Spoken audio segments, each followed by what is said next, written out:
Hi guys, welcome back to the channel. Chaffles for Life, episode number 65 already. Oh wow. Well, today we're going to be making a keto cinnamon roll chaffle with icing glaze. Now I kind of modified it and just had an idea how to get this done.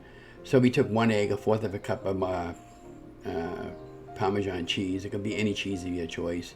2 tablespoons of almond flour, a fourth of a teaspoon of baking powder, 1 teaspoon of cinnamon, 1 teaspoon of Confectioner Swerve, 1 teaspoon of vanilla extract, and then for the glaze I took 2 ounces of softened cream cheese that I put in the microwave for 20 seconds.